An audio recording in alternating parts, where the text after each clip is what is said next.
Bonjour et bienvenue dans ce nouveau récapitulatif de film intitulé Wake of Death. Voici Ben Archer, exécuteur de club et gangster à Marseille. Lors d'une des missions de son patron en Chine, une fille nommée Kim assiste au meurtre de sa mère par son père mafieux nommé Kang. La fille s'enfuit et monte à bord d'un navire avec d'autres immigrants illégaux en direction de Los Angeles. D'autre part, Ben retourne à Los Angeles pour rencontrer son patron en fauteuil roulant et son ami fidèle Max. Ben dit à Max qu'il est fatigué et qu'il veut quitter son travail avec le gang de Max a l'idée de vivre une vie normale avec son fils Nicolas et sa femme Cynthia. Une nuit, le département de l'immigration américain fait un raid sur un navire et s'engage dans une fusillade avec des individus armés. Lorsque l'armée s'infiltre dans le navire, il trouve de nombreuses personnes emprisonnées à l'intérieur demandant de l'aide. Pendant que la foule se disperse, Kim, qui semble terrifiée car elle est la plus jeune de tous, Ben arrive à la maison et salue sa charmante femme Cynthia et leur enfant qui s'amusent à un jeu. Alors que Ben enlève ses chaussures, son fils lui demande s'il veut jouer aux jeux vidéo avec lui. Il accepte et joue tous les deux au jeu. Cynthia est une assistante sociale pour les INS et elle travaille pour empêcher le flux organisé d'immigrants chinois illégaux aux États-Unis. Pendant le raid, Cynthia trouve la jeune Kim de 14 ans,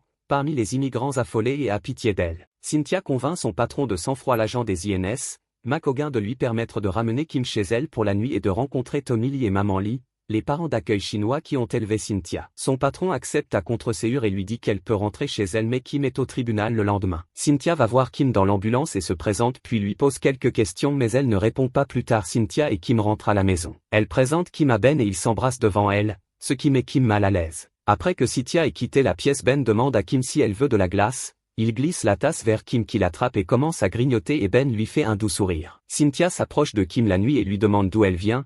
Elle ne répond pas. Cynthia l'embrasse sur le front et s'éloigne, mais alors qu'elle éteint la lampe, Kim parle pour la première fois en demandant de garder les lumières allumées. Cynthia répond en chinois, surprenant Kim. D'un autre côté, Kang rencontre un homme et lui dit qu'il fera tout ce qu'il faut pour récupérer sa fille. Le père violent s'enfuit alors aux États-Unis uniquement pour retrouver sa fille. Bientôt, nous voyons Cynthia et court se disputer avec le juge qui déclare que Kim est aux États-Unis illégalement et ne peut pas rester. Cynthia informe le juge que Kim est en grave danger parce que son propre père a assassiné sa mère. Le juge ne semble pas intéressé, mais Cynthia demande qu'il lui accorde une semaine pour prouver que Kim est en danger et il accepte. À son arrivée, Kang est informé par Hogan que Kim est avec Cynthia car il s'avère que Hogan aide Kang à faire entrer de l'héroïne dans le pays en utilisant certains des immigrants chinois comme mules.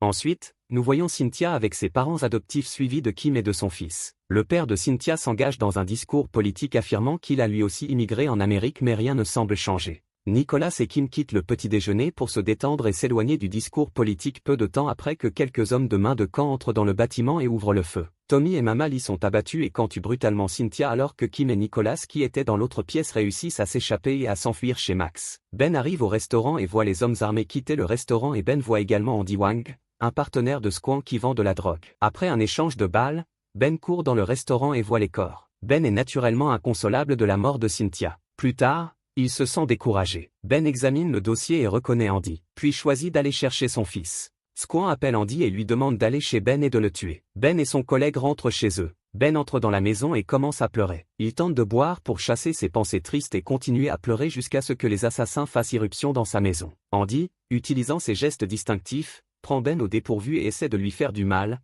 mais Ben, montrant ses compétences, esquive tout avec la pression croissante. Les hommes de main asiatiques s'enfuient immédiatement. Ben reçoit un appel de ses amis l'informant qu'ils ont localisé son fils, Nicolas. Ben court pour vérifier son garçon qui dort, mais quand il arrive à Kim, il lui pose des centaines de questions et la traite durement. Kim pleure et essaie d'aider. Bientôt Nicolas entre et s'enquiert de sa mère. Ben lui raconte tout et ils fondent tous les deux en larmes. Aussi Tony et Raymond sont plus que disposés à aider Ben à découvrir qui a tué Cynthia.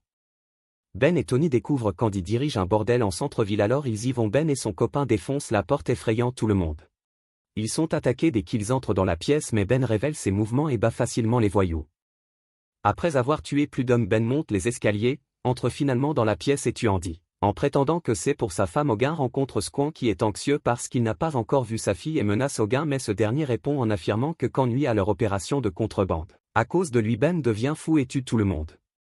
Ben est de retour avec ses amis pour réfléchir à des moyens de trouver Kang.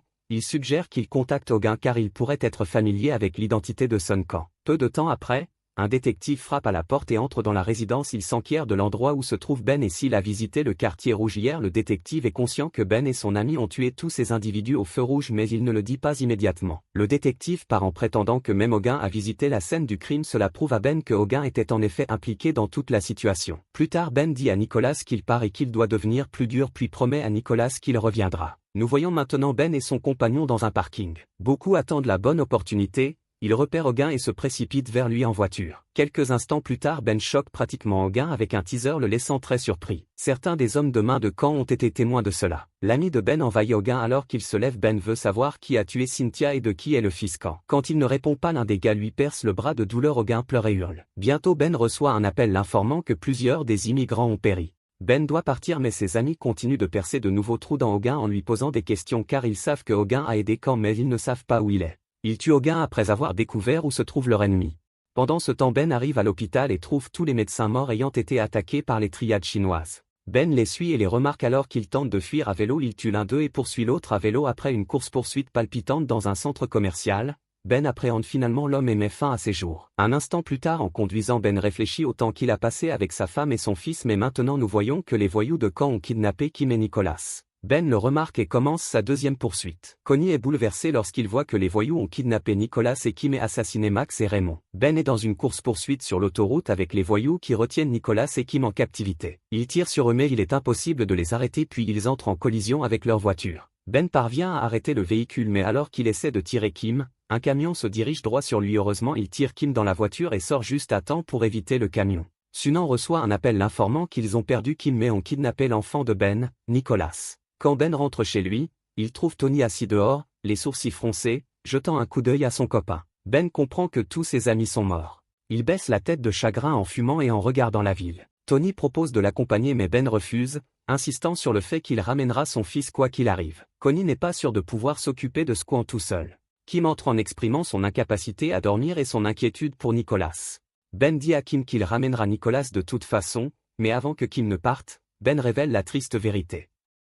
Camp est son père. Kim rejette cette révélation en affirmant qu'il ne peut pas être son père et s'enfuit en pleurant. Ben était réticent à emmener Tony car il en avait marre de perdre des gens mais il est toujours d'accord. Nous voyons Nicholas assis seul alors que Camp s'approche, il le regarde avec une expression méchante et sort son couteau de poche. Ben et Kim sont dans une voiture tandis que Tony arrive sur un Ben et Kim arrive sur place. Ben contacte Tony et lui demande s'il est prêt. Après avoir accepté, Ben exprime sa gratitude pour son aide. Les voyous confinent Nicholas dans une pièce avant de partir. Ben tend sa veste à Kim et lui dit que s'il ne revient pas dans 20 minutes, elle devrait appeler la police et lui fait un gros câlin avant de partir. Ben écrase sa voiture à pleine vitesse provoquant une explosion comme un dur à cuire. Il commence à tirer et à tuer tout le monde à travers une fenêtre. Ben voit Camp qui tient Nicholas avec un couteau sous la gorge alors qu'il se rapproche de Camp. Tony monte furtivement sur le navire et commence à tuer tout le monde qu'il rencontre. Les deux éliminent les voyous un par un puis un asiatique tranche le front de Tony faisant couler du sang dans ses yeux.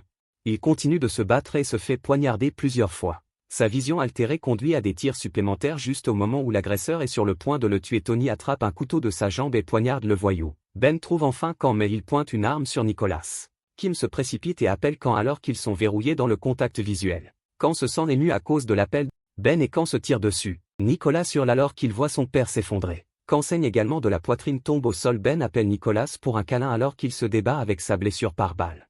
Peu de temps après son arrivée sur les lieux, la police se précipite pour sauver Kim des coups de feu. Le film se termine avec Van accomplissant sa vengeance et son sauvetage.